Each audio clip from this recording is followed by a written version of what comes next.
What is going on, YouTubers? It is the one and only D-Bellboy, aka Mr. Black Ranger, here with yet another Genesis Hero introduction video. So, last video we talked about Chris and how he brings a much needed element into the team fight, pretty much via his healing ability, as he's the only one who has one, and also how he can actually fit the role of a peer support if built properly. Ugh. But today, today, we got a real treat for you guys. Honestly, this one is for all of my Steel mains out there from Paragon.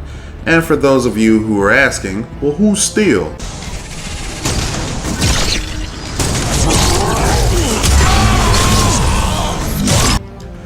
That's who he is. Father of tanks and Lord of the Dunk. But before we get into this breakdown, you all know the drill. Like the vid if you like it, don't if you don't. I won't be mad, I promise, I won't. And if you want to see more from me, then subscribe. I sincerely thank you if you do, and hit the bell so you can stay updated whenever I upload. But now, moving right along into today's hero, we'll be taking a look at E-60. E-40's older brother. Ooh. Nah, I'm just kidding.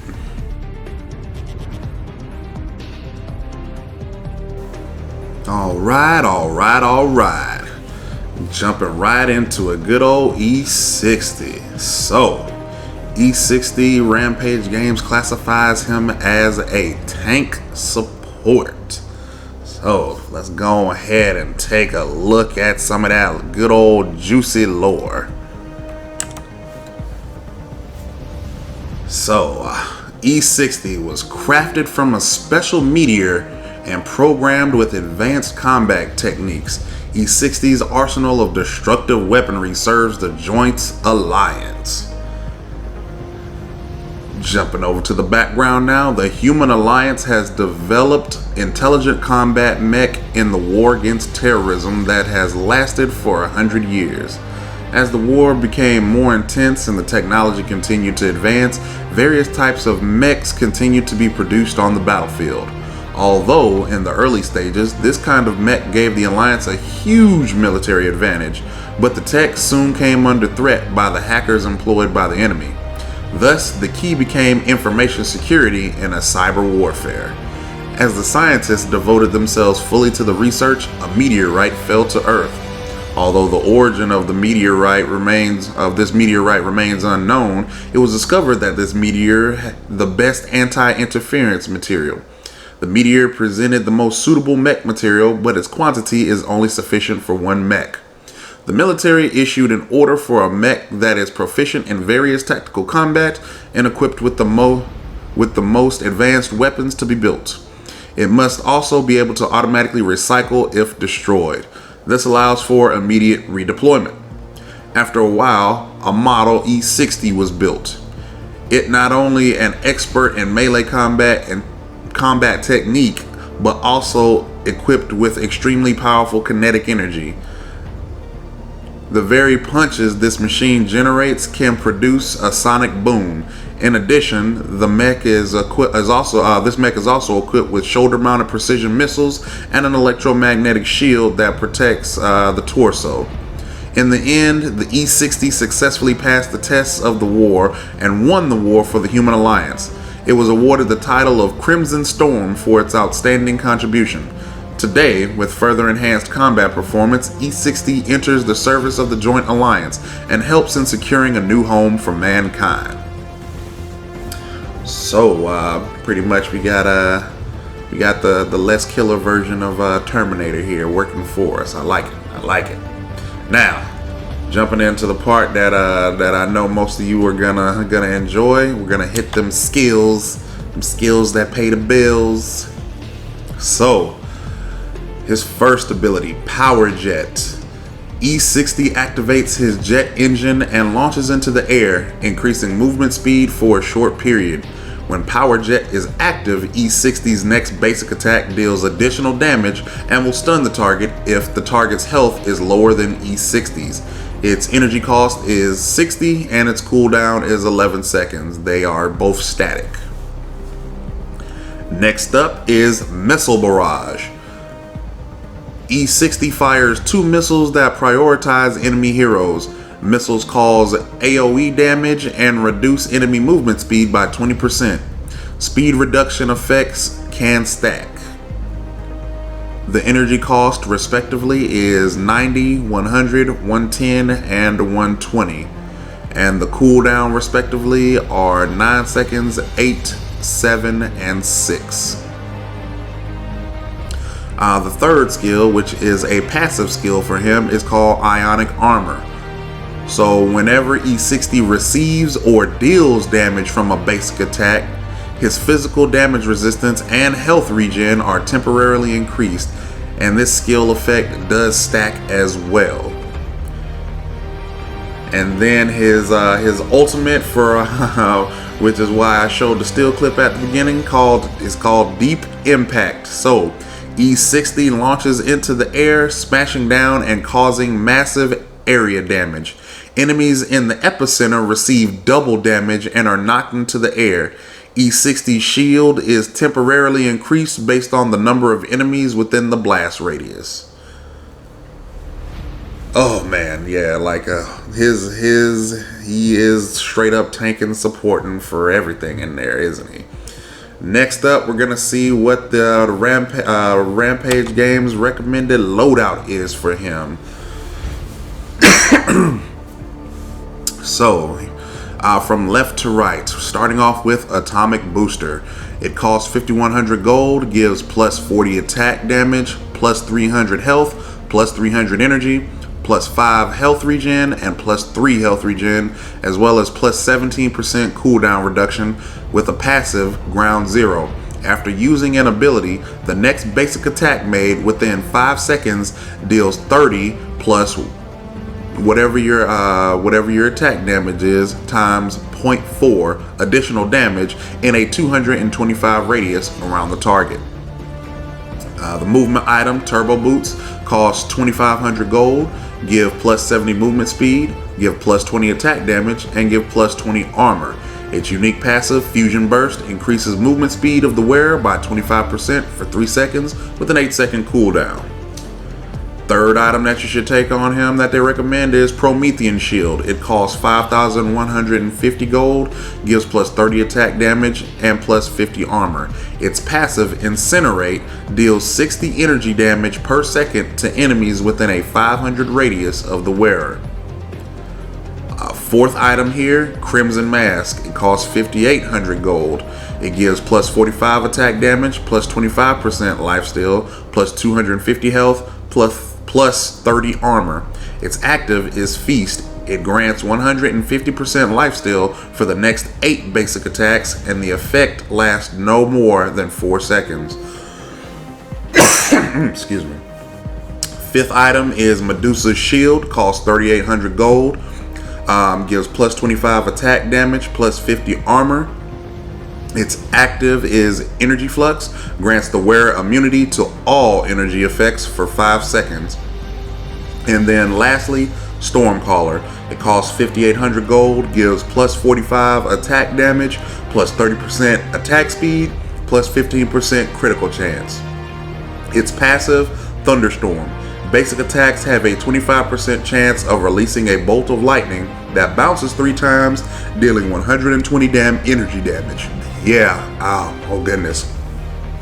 I cannot tell you how forward I am to looking to playing this character. But yeah, so let me take a sip of water here.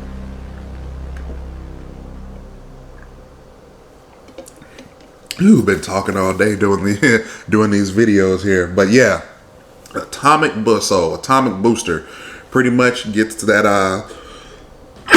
excuse me, gives you extra damage in an area, gives you extra damage in a 225 area, kind of allowing for a little bit to do, since you're tanking, allows you to deal constant damage in an area as long as anybody's near you, because again, it's dealing extra energy damage. Actually, no, I take it back. That's it's just regular additional damage. The turbo boots allow you to excuse me. Turbo boots allow you to move a little bit faster because he is kind of a hulking giant. Don't get me wrong. His jet power. Oh goodness, well, his first skill jet, the jet booster move does give increased movement speed, but having something else always it always helps. You can't detract from it too, that extra movement speed. Plus, you get a nice little 25% boost for 3 seconds with an 8-second cooldown. Not bad at all. Then I'm sorry, I confused Prometheus shield with atomic booster. Actually, no, I did. Yeah, no, I didn't. So the Promethean shield, the passive incinerate, also